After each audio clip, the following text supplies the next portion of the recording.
एनआयच्या पथकानं जगदाळे कुटुंबाचा जबाब जो आहे तो नोंदवलेला आहे। महत्त्वाची बातमी आपण पाहताय। जवळपास 1 तास जबाब नोंदवण्याचं काम जे आहे ते सुरू होतं। पेहलगाम हल्ल्यामध्ये संतोष जगदाळे आणि कौस्तुभ गणबोटे यांचा मृत्यू झालाय आणि एनआयच्या पथकानं जगदाळे कुटुंबाचा जबाब नोंदवलेला आहे।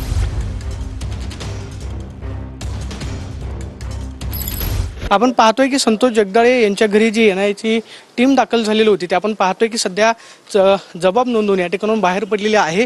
आपण पाहतोय की जगदाळे यांच्या घरी एनआयचे 2 पोलीस अधिकारी जे आहेत ते आलेले होते आणि चौकशी करून आपण पाहतोय की एनआयची टीम जी आहे ती सध्या या ठिकाणून बाहेर पडलेली आहे।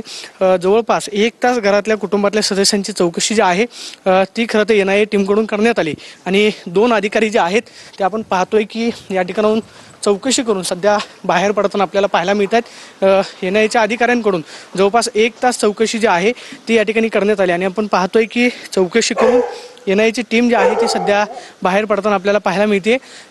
2 अधिकारी जे आहेत ते खरं तर या ठिकाणी आलेले होते आणि त्यांच्याकडून चौकशी जी आहे जबाब जो आहे तो खरं तर नोंदवण्यात आला। संतोष जगदाळे यांना खरं तर ज्यावेळेस पेहलगाम हल्ल्यामध्ये ते मृत्युमुखी पडले त्यानंतर त्यांच्या कुटुंबातल्या सदस्यांनी परिस्थिती जी आहे ती सांगितलेली होती। मात्र जवळपास 1 तास चौकशी करून आपण पाहतोय की एनआयचं पथक जे आहे बाहेर पडलेलं पाहायला मिळते। Camera person Sushant Raut, Pradeep Kapse, TV9 Marathi, Pune.